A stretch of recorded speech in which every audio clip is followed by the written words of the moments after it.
Hello and welcome to WTF, where we help you transform food in your kitchen. I'm Janie. I'm Roman. And on this channel, we talk about unique ingredients, techniques, and show you fun new recipes for your kitchen.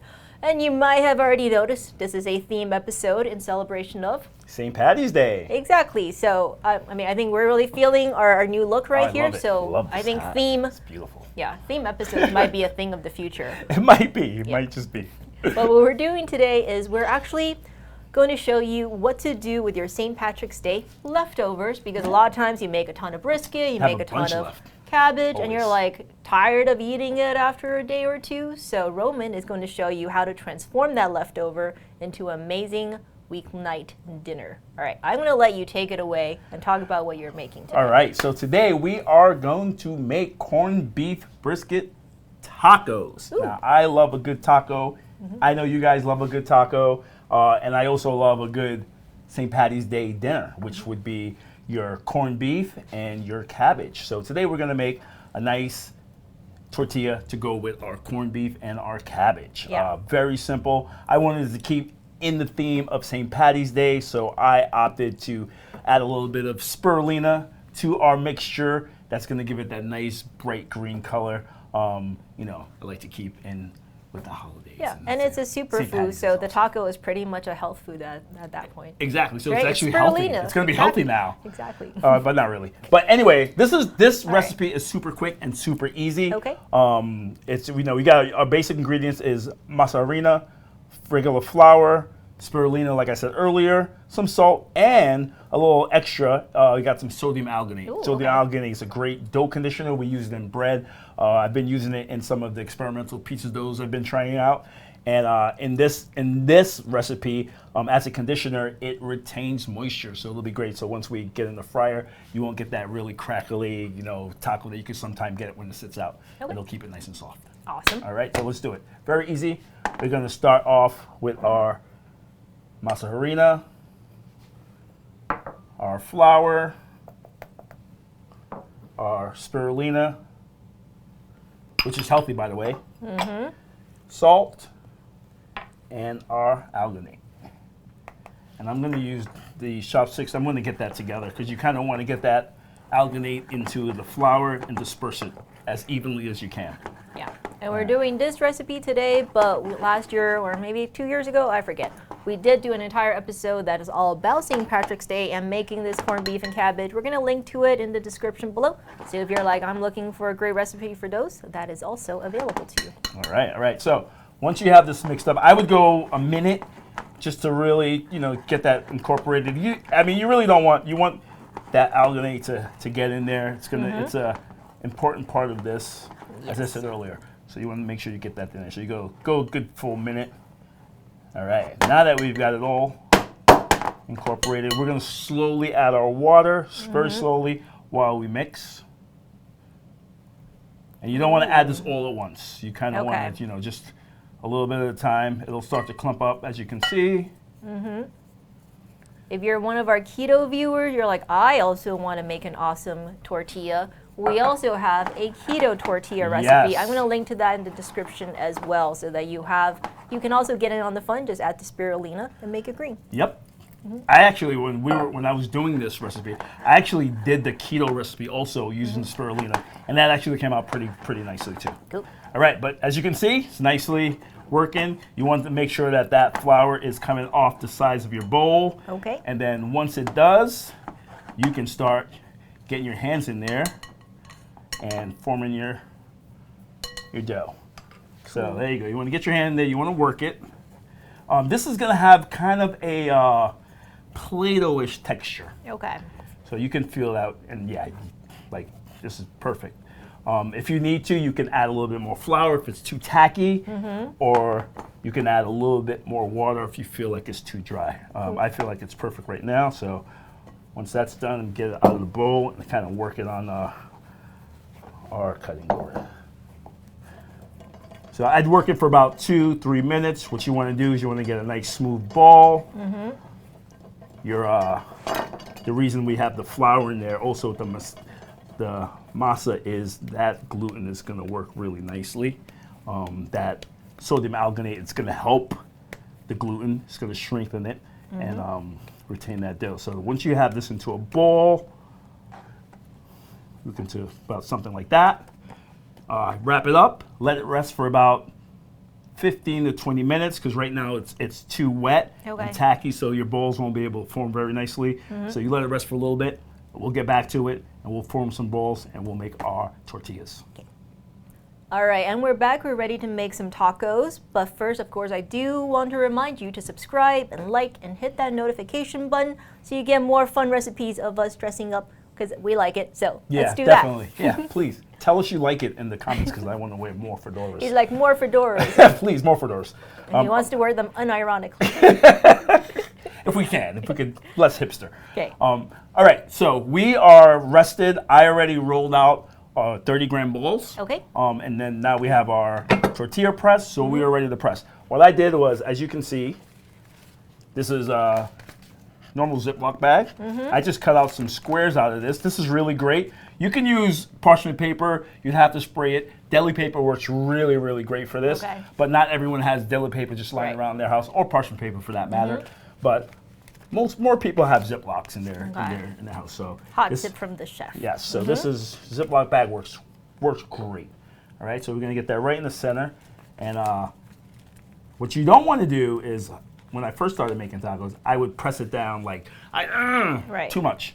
So you kind of want to do it really lightly, and you don't want to like go full throttle like right away. So it's kind of like a gradual press down. And this is an area where the sodium alginate is really helping because it is a hydrocolloid, it's a gelling agent, it adds viscosity. Yes. So as you can see, press down. Now what I didn't do is, you want to make sure your pan is heated. Okay. You want it to be hot. So I just turned it on. Probably should have had it on a little bit earlier. So we're going to turn it to about medium-high heat. It's about 350, 360. Because as soon as you press this down, you want to get it right into your pan. You really don't want it to sit around too long. But the magic of the sodium alginate is that there is water retention. So it will not dry out as quickly as if you were making regular tacos. So that's a nice little trick there. All right, so that's getting hot. This should come off very easily. Okay, and do you recommend people make a bunch of them and then cook them off real quick, Yes. or make them one at a time? I would make these, as I'm cooking one, I would get another one down. Because you kind of want to, using the sodium alginate kind of saves you from drying these out too much, but you still kind of want to make them as quickly as possible. So you make them all at once, and then you get them into your little container, and then they're ready to go. Okay, and can you save the dough for like, a couple of days in the fridge or This anything? dough is good for up to 3 days. Okay. And then after that, you kind of want to move on. Okay. But for 3 days, you're good. All right, that's almost where it needs to be. And then once it gets ready to go, we're going to pop it in there. So while that's in there, we're going to go ahead and get another one ready to go. Oh, can I do the pressing? You can do the pressing. Sweet. Remember, not too hard. Just, gradual. All right, we'll see. Very If this one gradual. falls apart, it's on me. It's on. And nice and gentle. There you go. Yep, nice little press down. Does this go all the way down? Yeah. All right. it does. Did I press that enough? No, that's good. Actually, cool. honestly, I like that size much better because you're gonna get like a nice heartier. All right, so you wanna same one. All right, we've made it. We finished the tortillas, and we are ready to make some tacos. All right, let's do it. Cool. All right. All right, so we got our Get shells. this open up. All right. Ooh, this corned beef looks delicious. It does look really good. That's gonna be delicious. All right. Stealing a piece. All right. All right, so we're searing the cabbage, the leftover cabbage, just to give it a little bit more. Just a little something in there. We'll get our accoutrements ready. Yeah. But this is really just a fun, different way to enjoy your leftovers. I mean, you don't even have to have leftovers. If you just want to do this recipe from scratch, you certainly can. But we like it because it's minimum effort to get get like another way to eat the food. So. And you're getting 2 different meals out of this. So doing it this way is great. What's this you just put on it? So I just made a little bit of honey mustard aioli. Okay.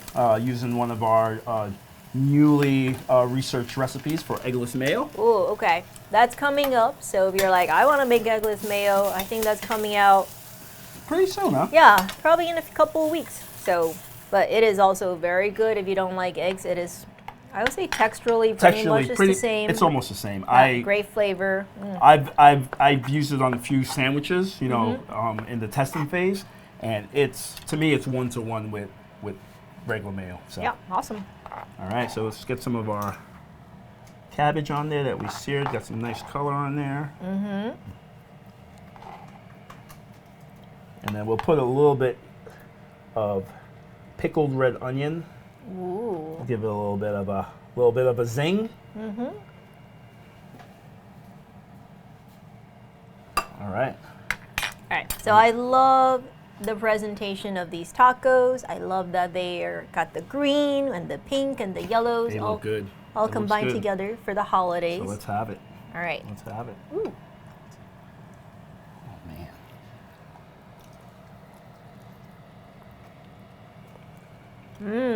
Oh, Right? that aioli is bomb. It's so good. It is so good. And just like I said, the tortilla is still soft, hasn't dried out. 'Cause we like a soft shell. But also when we were making it, I was a little concerned that the spirulina was gonna make it like too leafy. And it doesn't. No, you don't get that at all. Yeah, because like everything in here is so flavorful. You got the corned beef, you got that seared braised cabbage, and you got have that- the onion, The onions and then that the honey aioli. pepper. Yeah, so you don't get any of that leafiness, which was No. my concern. But you do get the beautiful color. You do get the color after St. Patty's Day. I was gonna say on St. Patty's Day, but it's after because these are leftovers.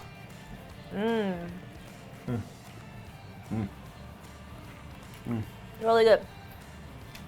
Oh, I think I got corned beef in my teeth, but excuse me. All right. So if you're prepping ahead for St. Patrick's Day, you can get all of today's recipes in the links in the description below. Let us know what you think and what you want to do. Right? And if you want us to keep wearing hats and wigs, we'd be happy to do so. I would love it. I would love it. Put it in the comments. So until next week from here in the Modernist Pantry Test Kitchen, I'm Janie. I'm Roman. Oh no, I wrap it made a in. terrible And mistake. Oh! I forgot to put the plastic up on top. That's All great. right. That's great. I've done that one before too, so Eh. you're not alone. Oh in my that God. one. You're not alone. So do not forget the plastic. 'Cause That's it makes very everything important. Terrible. That's a very important part of This this. is going in the boop. This is why I don't cook on camera.